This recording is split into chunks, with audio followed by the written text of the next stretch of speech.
Bienvenidos oyentes de Radio Sefarad, estas son las noticias que comenta de nuevo Jorge. ¿Qué tal? ¿Qué tal, Alejandro? Vamos con los titulares. Un periodista español detenido tras atropellar ebrio a un peatón y darse a la fuga en Jerusalén Oriental. Ramallah celebra el anuncio de un posible reconocimiento de Palestina como Estado por parte de España.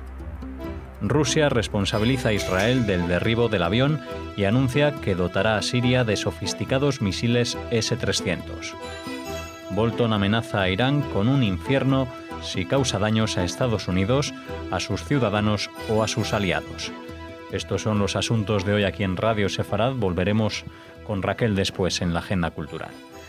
Ahora les hablamos de un periodista español que ha sido detenido el domingo a la noche en Jerusalén tras atropellar a un peatón, un pianista ortodoxo llamado Haim Tukchinsky, en la zona de la colina francesa en Jerusalén Oriental, que falleció, y darse a la fuga cuando se encontraba bajo los efectos del alcohol. Fue perseguido por 3 motos que golpearon el coche hasta que finalmente se detuvo. El detenido es Julio de la Guardia, residente en la ciudad y colaborador de varios medios, incluido El País.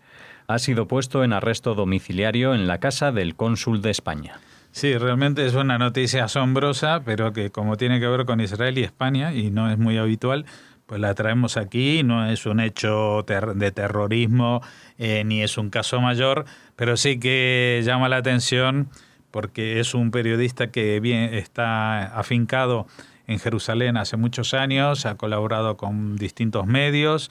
Su mujer o exmujer, no sé, Ana Garralda, también ha servido de corresponsal del diario El País y de otros medios en la zona. Así que es un personaje más o menos conocido dentro del mundo de los corresponsales en español en la ciudad. Y bueno, nos ha sorprendido no solamente con que haya tenido un accidente, ni siquiera que lo haya tenido estando con ebrio, digamos, sino que encima se dio a la fuga en un país como Israel, que ya de por sí ha tenido suerte, digo yo, de que solamente lo persiguieron con las motos y no le dispararon a las ruedas o al propio coche. El gobierno palestino celebró la postura de España tras el reciente anuncio hecho por el ministro de Exteriores, Josep Borrell, de que el reconocimiento del Estado palestino está sobre la mesa.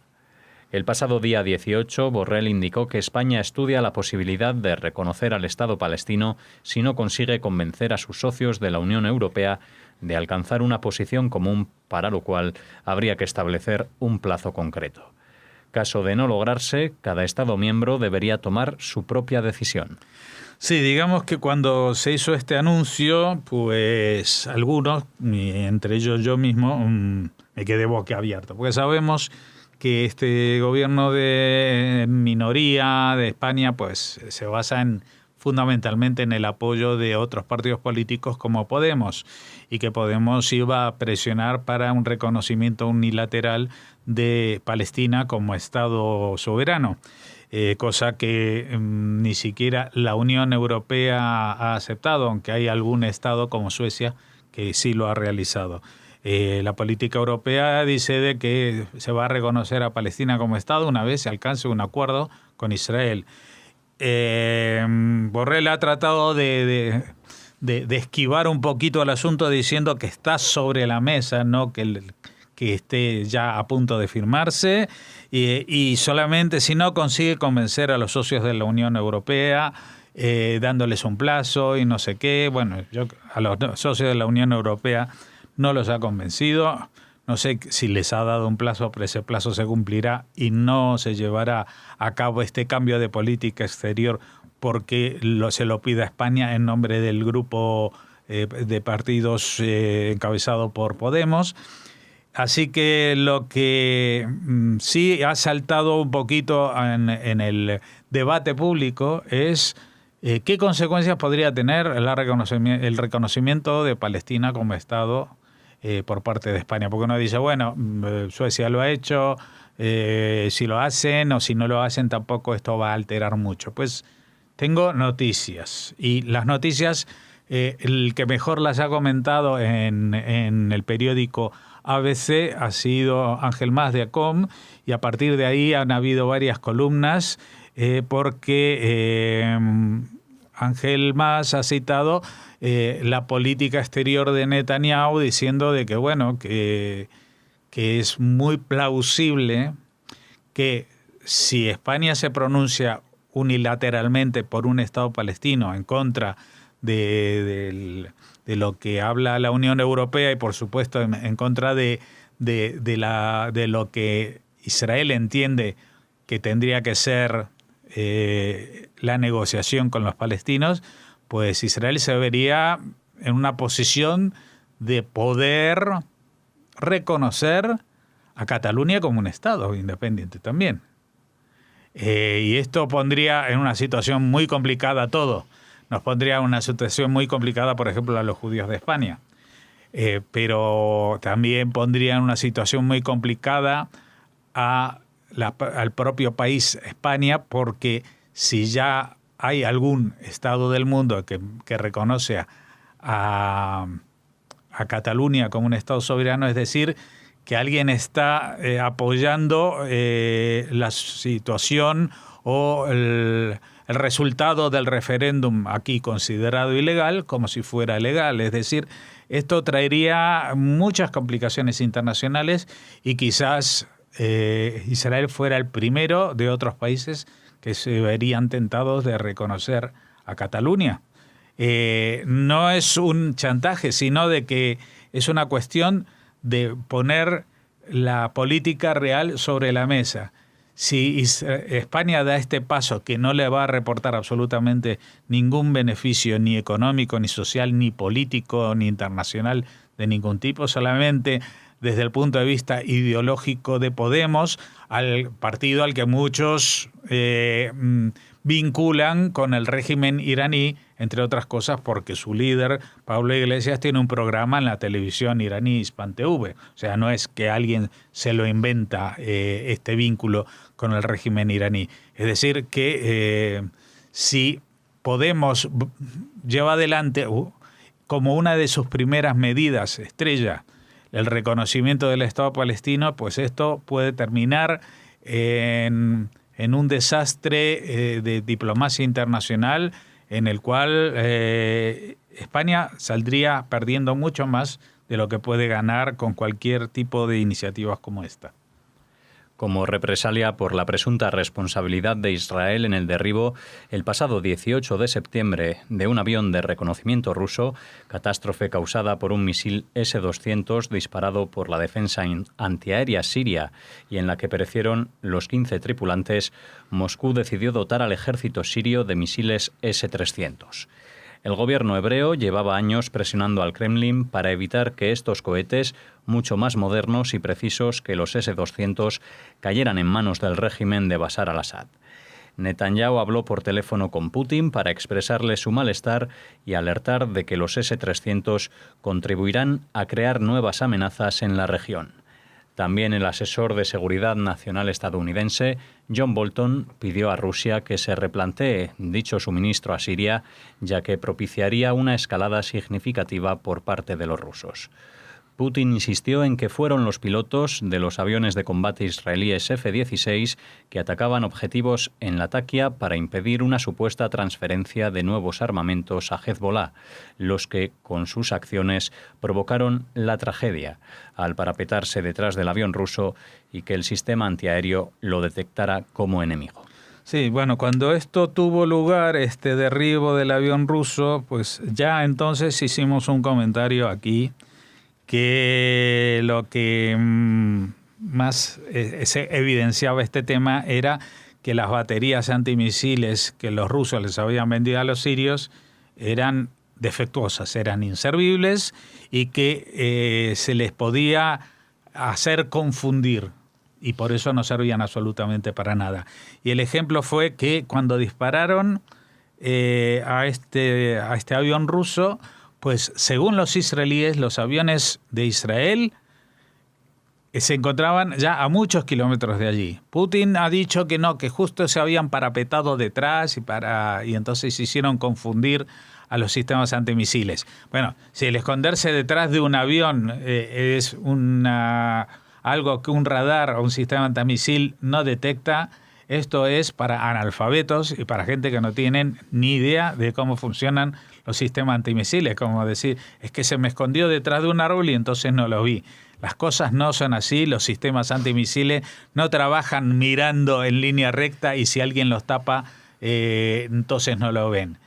Pero Netanyahu, Israel, entienden que Putin tiene que vender algo a su público, al pueblo ruso, tiene que venderles una milonga, porque si no, ¿cómo justificaría que la aviación o los sistemas que ellos venden a los países a los que protegen son los que matan a sus propios soldados? Estaría en una situación expuesto a la crítica, que es algo que a Putin no le gusta mucho, no le gusta ninguna crítica, ni siquiera la de los políticos. Hemos visto ya sus acciones encubiertas de envenenamiento de espías y de opositores políticos, y en este caso pues se ha visto frente a un fracaso total de la tecnología soviética y una metida de pata tremenda de los aliados sirios, y entonces, aunque los israelíes fueron ahí, le mostraron y demostraron que ellos no estaban allí directamente cuando eso se disparó, pues él ha dicho que a pesar de todo eso, pues que fue culpa de los israelíes, porque imagínate que los israelíes mienten, ¿vale? Y se escondieron detrás de un avión. Y entonces se escondieron detrás de un avión y es culpa de ellos que les hayan disparado. Es que es de coña marinera, ¿no? Es como decir, me estaban disparando, a mí me dispararon, pero yo era alguien que pasaba por ahí. No era alguien que pasaba por ahí, es un avión de reconocimiento militar ruso que estaba sobrevolando la zona. Es decir, que si ellos saben que ahí hay sistemas antimisiles, ellos también tendrían que cuidarse un poquito, digo yo. Y si se les pone al lado justo un caza de F-35 israelí, pues tendrían que haber hecho saltar todas las alarmas, digo yo. Bueno, el tema que para Rusia la mejor solución es no solamente no reconocer, negar la mayor y decir, no, esto fue obra de los israelíes, que entre otras cosas son judíos y siempre mienten, nuestros misiles funcionan perfectamente bien y por eso los vamos a cambiar. Por eso ahora les vamos a dar los S-300, que salen mucho más caros, que van a vincular y hacer depender al ejército sirio de nuestra voluntad en el futuro, porque no los van a poder manejar si no es con nuestros oficiales y no van a poder pagarlo en muchos años, terminar de pagarlos, con lo cual esto nos ha salido muy bien y encima porque de esta manera también nos evitamos los comentarios de los israelíes que ya habían presionado para que los S-300 no llegasen a Siria. Pero por encima de todas estas cosas tengo que decir algo, que se queden tranquilos porque los S-300 no hacen absolutamente nada contra los F-35. Es decir, son sistemas antimisiles más sofisticados que los S-200, pero que no son operativos, no son fiables, no sirven para nada contra la tecnología de invisibilidad ante radares de los F-35. Así que aquí hay mucho ruido ruso y pocas nueces.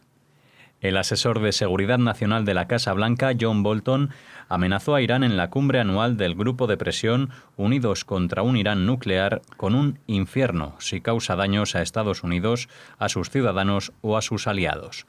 Dicha cumbre se celebró en el marco de la Asamblea General de las Naciones Unidas, en la que el presidente estadounidense Donald Trump y el iraní Hassan Rouhani mantuvieron un tenso intercambio dialéctico.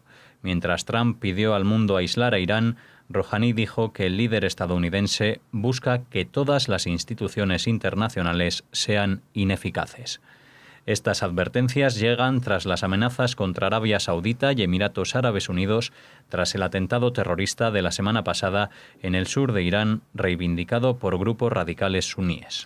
Sí, ya saben, la semana pasada hubo un atentado en un desfile de soldados en el sur de Irán.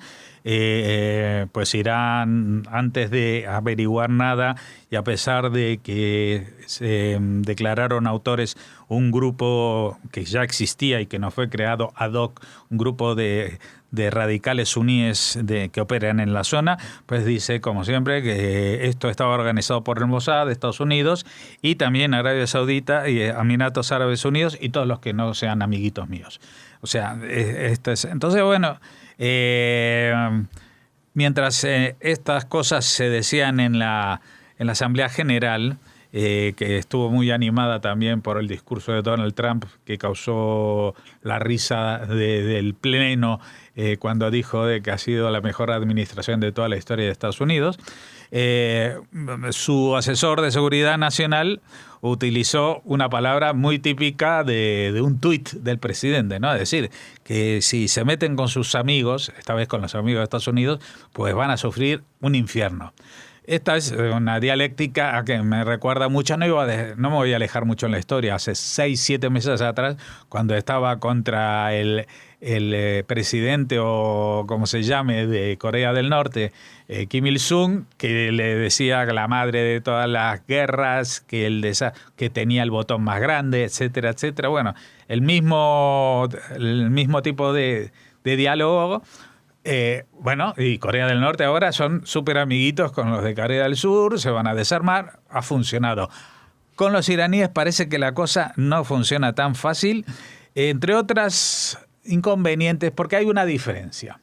Porque con Corea del Norte todo el mundo estaba en contra, en cambio con Irán, la Unión Europea, en su conjunto de relaciones exteriores, sigue apoyando el acuerdo con Irán y está en contra de las medidas punitivas que ha establecido Estados Unidos, con lo cual pues no está en la misma tesitura y no puede lograr el mismo grado de amenaza de Estados Unidos sobre Irán que el que tuvo sobre Corea del Norte.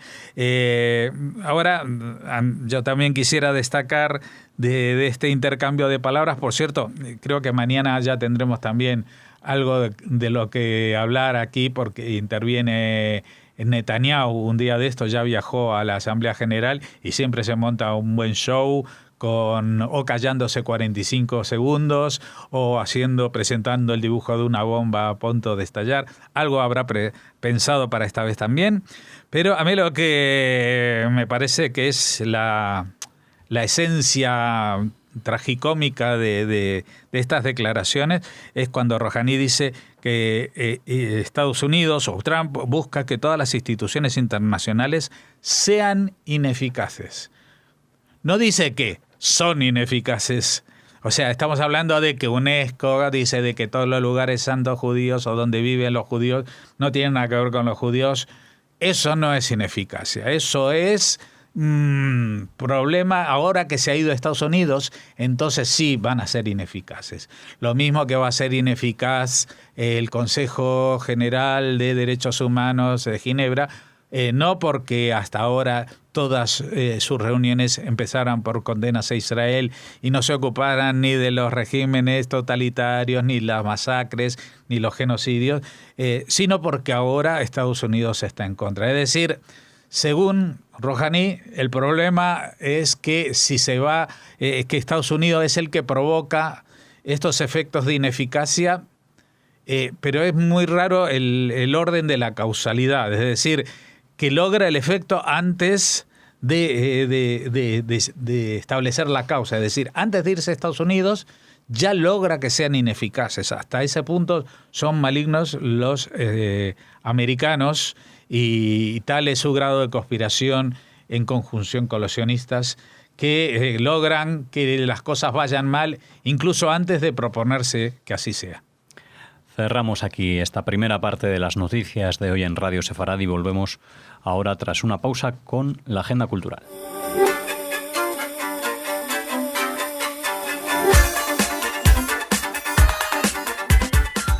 Entramos ya en esta agenda cultural de hoy. Hola Raquel, ¿qué tal? Hola Alex, hola a todos. Bueno, ¿qué nos tienes preparado? Comenzamos con una noticia que está llenando titulares. Durante meses la autora J.K. Rowling, ya saben, la súper famosa novelista británica, ha estado advirtiendo desde su cuenta de Twitter de los peligros del antisemitismo en Inglaterra.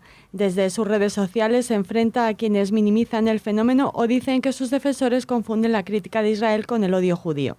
Este compromiso con la defensa de los judíos lo ha trasladado a su nueva novela, Lethal White, el cuarto tomo de la serie de misterio Cormoran Strike. Presenta a un par de activistas políticos de extrema izquierda que creen que los sionistas son malvados y tienen un dominio absoluto sobre los gobiernos occidentales. El odio extremo del extorsionista Jimmy Knight, el villano de la novela, hacia Israel lo ha llevado a odiar a los judíos. No confiaría en él si tuviera algo que ver con los judíos, le dice la ex esposa de Knight a un detective. Israel es la raíz de todo mal, expresa el personaje en la novela. Sionismo, me cansé del sonido sangriento de la palabra. Uno pensaría que han sufrido lo suficiente, dice Jimmy, el malo de la novela de Rowling sobre los judíos. La descripción de Rowling de un antisemita de extrema izquierda llega en un momento de gran antisemitismo en Gran Bretaña, donde ella vive. El Partido Laborista, ya saben, y su líder Jeremy Corbyn han sido acusados de insensibilidad hacia los judíos y de aprobar los sentimientos antijudíos dentro de las filas del partido. Una encuesta de septiembre de 2018 descubrió que casi el 40% de los judíos británicos considerarían seriamente emigrar si Corbyn se convirtiera en primer ministro. Y en este ambiente se publica esta novela de J.K. Rowling con este personaje. Esperamos que sus lectores, tomen buena nota, como lo han hecho los seguidores de la escritora en Twitter, donde ha defendido a los judíos y, a pesar de ser crítica con el gobierno de Netanyahu, ha insistido en que Israel, su pueblo y sus seguidores no deberían ser sometidos a un doble rasero por sus oponentes. Bueno, pues sus lectores, que son muchos y seguramente también jóvenes, ¿no? Porque al final su trayectoria atrapó a mucha gente joven en sus inicios como, digamos, bestseller. ¿Con qué seguimos, Raquel? Continuamos con una muy buena noticia, porque ya se puede visitar el barrio judío del centro histórico de Lleida. Tras varios retrasos en el proyecto por los diversos restos patrimoniales que habían ido apareciendo durante los trabajos arqueológicos. La excavación ha permitido poner al descubierto la antigua Coirasa judía, el barrio judío de la ciudad, y descubrir piezas como armas o, fíjate qué curioso, ropa doblada en los armarios de lo que era una casa. Los arqueólogos están emocionados, ha asegurado el alcalde de Lleida, Félix Larrosa, que reconoce que él también está emocionado porque se trata de un ejercicio de memoria histórica colectiva. El barrio judío, que en Lleida toma el nombre de la Cuirasa, ocupa una superficie de 6.000 metros cuadrados y en los trabajos de recuperación se han invertido 1,1 millones de euros. La actuación para hacer visible el entorno ha incluido la instalación de pasarelas, desde las que se pueden ver los vestigios que se han encontrado, como tramos de muro, de casas y de calles, o los restos de una casa judía incendiada por los cristianos en 1391 con piezas únicas en la península. En el recorrido se han instalado paneles informativos que ayudan a interpretar e interactuar con lo que se ve. Muy bien, pues nada, un recorrido por la historia judía de Lleida, muy interesante. Y terminamos con danza. Danza, muy bien. Porque el abono de otoño del Teatro Virgudun de Ponferrada en León se inicia con Growing Young, un brillante trabajo de danza con coreografías de prestigiosos creadores internacionales. Y aquí es donde nos interesa, es la parte que nos interesa, porque el israelí Isik Galili, colaborador habitual de este tipo de abonos, de encuentros con la danza, presenta Prelude for a Wasted Tear, un alegato danzado que reivindica el sentido de comunidad y la pertenencia del ser humano a una gran familia. Será a partir de este viernes 28 de septiembre a las 9 de la noche, dentro, como les decimos, del programa de abono de otoño de este teatro leonés. Muy bien, pues con este anuncio, con danza, nos despedimos aquí en Radio Sefarad. Hasta las próximas noticias. Hasta entonces.